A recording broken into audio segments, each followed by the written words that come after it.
This podcast is part of the Listen Frederick Podcast Network.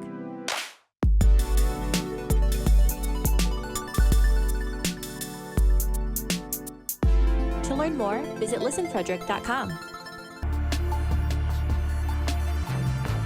The Fedora Files. Hello and welcome to the Fedora Files. I'm your temporary host, Sigfried Montgomery. Gregory Fedora is feeling a bit under the weather, let's say. Or maybe he just saw something he wasn't ready to handle, like a monster from the depths. Either way, I'm here to step in, keep the show rolling, and today, oh boy, do we have a treat. We're diving into the murky waters of the Chesapeake Bay to uncover the tale of a legendary sea creature, affectionately known as Chessie. And let me tell you, this one's slippery, literally and figuratively. Chessie is like the cool, mysterious cousin of the Loch Ness Monster. You know, the one who shows up to family gatherings unannounced, makes a brief appearance, and then vanishes before anyone can confirm they were ever really there. Named after the Chesapeake Bay, Chessie is said to be a snake-like creature stretching anywhere from 25 to 30 feet long. Because why wouldn't it be? Now, imagine that. A creature longer than your average bus, slinking through the waters of the bay, making locals wonder if their eyes are playing tricks on them, or if something far stranger is at work.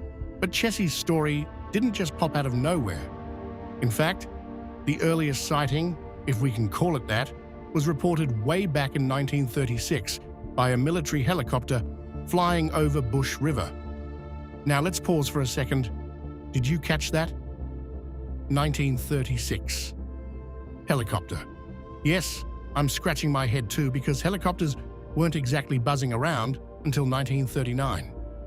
But hey, if you're spotting sea monsters, why not bend time a little too?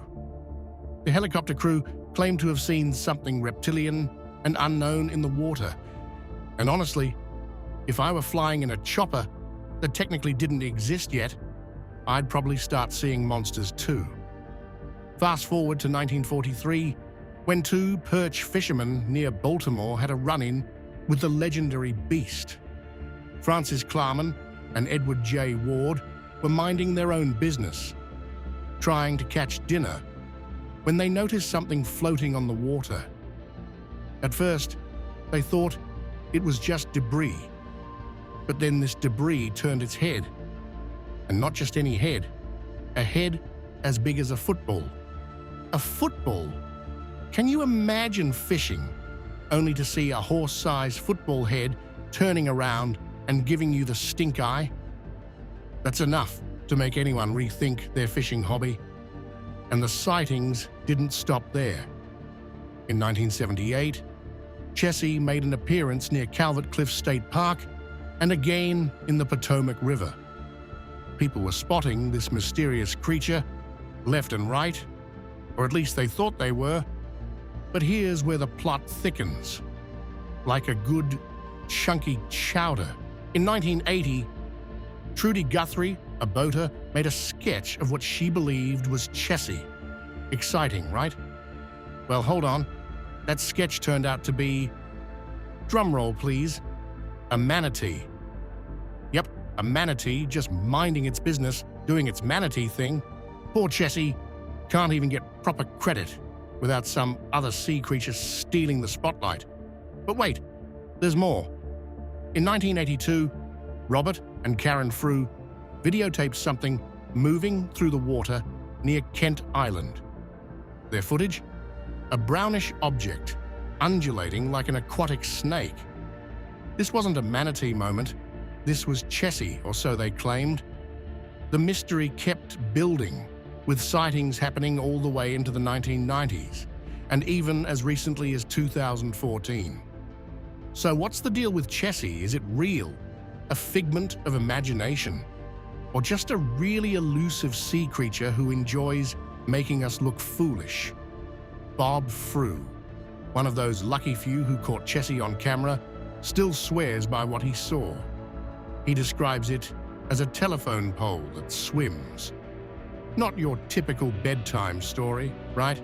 But Chessie has been more than just a spooky tale.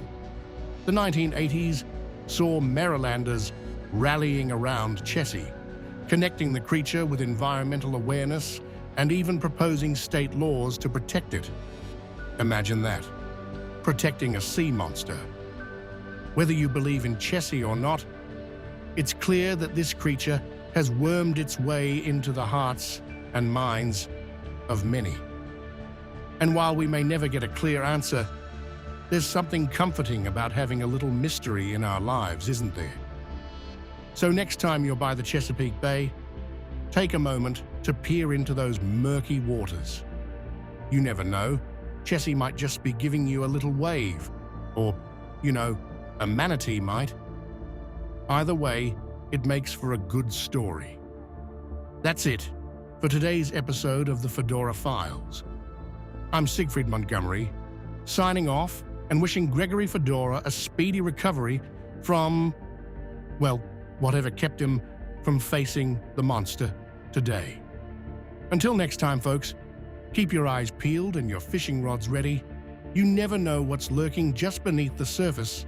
Stay curious, stay adventurous, and remember, there's always more to discover. The Fedora Files. Check out fedoracrt.com today.